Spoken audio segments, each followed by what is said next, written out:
Hello everyone, আসসালামু আলাইকুম।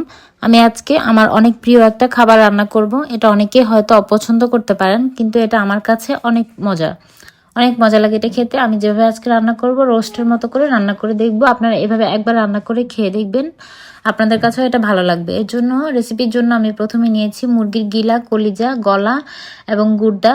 এগুলোকে নিয়ে আমি 1 টেবিল চামচ পরিমাণ ভিনেগার দিয়ে 5-6 মিনিটের মতো ভিজিয়ে রেখেছি। তারপর এটাকে ভালোভাবে পরিষ্কার করে ধুয়ে নিয়েছি, পানিটা ঝরিয়ে নিয়েছি। তারপর এদিকে কড়াইতে আমি তেল দিয়েছি প্রায় হাফ কাপের মতো, হাফ কাপ একটু বেশি দিতে হবে তেলটা। তারপরে পেঁয়াজ কুচি দিয়ে দিলাম, একটা পেঁয়াজ বড় সাইজের, দিয়ে সেখানে পেঁয়াজটাকে একটু ভেজে নিয়েছি। তারপর দিলাম এলাচ, দারুচিনি, তেজপাতা, এগুলো একটু কমিয়ে দিয়েছি কারণ আমি বাটা মশলা ইউজ করব কিছু। তারপরে এটাকে নেড়েচেড়ে আমি ভালোভাবে একটু লাল লাল করে ভেজে নিচ্ছি। যখন একটু সামান্য লাল হয়ে আসবে তখন আমি এখানে দিয়ে দিব আদা এবং রসুন বাটা 1 টেবিল চামচ করে, রসুন বাটা 1 টেবিল চামচ এবং আদা বাটা 1 টেবিল চামচ পরিমাণ দিয়ে আমি আবারও এটাকে ভালোভাবে নেড়েচেড়ে দিব যাতে মশলার কাঁচা গন্ধটা চলে যায়।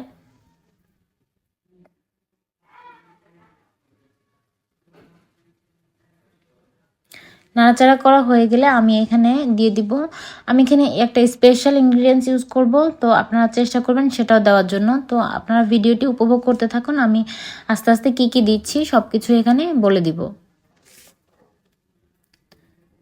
এরপর আমি এখানে দিয়ে দিব হচ্ছে একটু পানি, যাতে মশলাটা না পুড়ে যায়। আর এই স্পেশাল উপকরণটা হচ্ছে এখানে আমি নারকেল একদম মিহি বেটে ব্লেন্ড করে রেখেছিলাম ফ্রিজে। যদি টক দই থাকে টক দইটা দিয়ে দিবেন, টক দই দিলেও চেষ্টা করবেন নারকেল বাটাটা দেওয়ার, তখন কিন্তু খেতে ভালো লাগবে। তো আমার টক দই নেই, থাকলে দিয়ে দিতাম। তো নারকেল বাটা দিয়েছি আমি এখানে 4 টেবিল চামচ পরিমাণ। তারপর দিয়ে দিচ্ছি বাদাম বাটা 2 টেবিল চামচ পরিমাণ, একটু লিকুইড ব্লেন্ড করার কারণে লিকুইড হয়ে গিয়েছে। তো 2 টেবিল চামচ পরিমাণ দিয়েছি বাদাম বাটা। এরপরে এটাকে খুব ভালোভাবে নেড়েচেড়ে আমি মশলার সাথে কষিয়ে নিব। তারপর দিয়ে দিচ্ছি সামান্য পরিমাণ মরিচের গুঁড়া, 1 চা চামচের মতো হবে এরকম, আমি হলুদ ইউজ করছি না। দিয়ে দিব লবণ স্বাদ মতো, দিয়ে আমি আবারও ভালোভাবে নেড়েচেড়ে নিচ্ছি। আপনারা চাইলে মরিচের গুঁড়াটা নাও দিতে পারেন, সেক্ষেত্রে কাঁচা মরিচটা বাড়িয়ে দিবেন। তো একটু কালারফুল হলে দেখতে এবং খেতে ভালো লাগবে, অর্থাৎ ঝাল হবে না, টেস্ট আসবে। তারপর দিয়ে দিচ্ছি 1 চা চামচ পরিমাণ চিনি। এই চিনিটাও মিষ্টি করবে না, তবে টেস্ট বাড়াবে। এরপরে দিয়ে দিচ্ছি পানি, যাতে এগুলো না পুড়ে যায় সেজন্য একটু পানি দিয়ে মশলাটাকে ভালোভাবে কষিয়ে নিচ্ছি। দিয়ে দিচ্ছি কয়েকটা কাঁচামরিচ। আর আমি এখানে বাটা মশলাটা ইউজ করছি, এখানে আছে এলাচ, দারুচিনি, তারপর হচ্ছে জয়ফল, জয়ত্রী, জিরা, ধনিয়া এবং শাহি জিরা, এগুলো আমি বেটে রেখেছিলাম। তো সেখান থেকে আমি 1 টেবিল চামচ পরিমাণ হবে এখানে দিয়ে দিলাম। দিয়ে আমি ভালোভাবে নেড়েচেড়ে মশলাটাকে কষিয়ে নিব।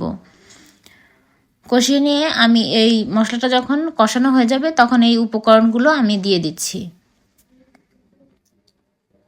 সবগুলো কিন্তু খুব ভালোভাবেই ক্লিন করা আছে। আপনারা যারা এটা পছন্দ করেন না তারা এটা মানে রান্নাটাকে স্কিপ করে যাবেন বা ভিডিওটাকে স্কিপ করে যাবেন।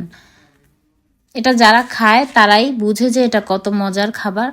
তো আমি আজকে একটু রোস্টের মতো করে রান্না করতে চেয়েছিলাম, তো করে দেখলাম খুবই ভালো, খুবই মজা হয়েছে এটা। তারপরে এগুলো দিয়ে আমি নেড়েচেড়ে নিব, এটা থেকে যথেষ্ট পরিমাণ পানি উঠেছে সেটা দিয়ে কষিয়ে নিব। আর দিয়ে দিচ্ছি 1 টেবিল চামচ অর্থাৎ একটা প্যাকেট টমেটো সস।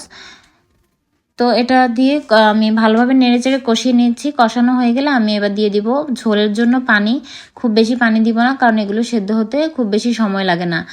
আমি হাফ কাপের মতো পানি দিয়ে ডিমে আছে রান্না করে নিয়েছি। আর সবার শেষে দিয়ে দিলাম কেওড়া জল 1 ঢাকনা পরিমাণ, যে ঢাকনাটা থাকে সাথে সেটার 1 ঢাকনা পরিমাণ কেওড়া জল দিয়ে আমি এটাকে আরও 5-6 মিনিটের মতো রান্না করে নিয়েছি এবং চুলাটাকে পরে আমি অফ করে দিব।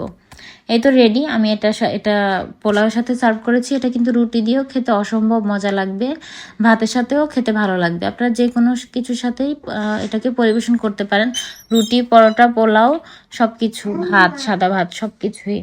তো এই তো আমার রান্নাটা কমপ্লিট। আজকে আমি বিদায় নিচ্ছি, আল্লাহ হাফেজ।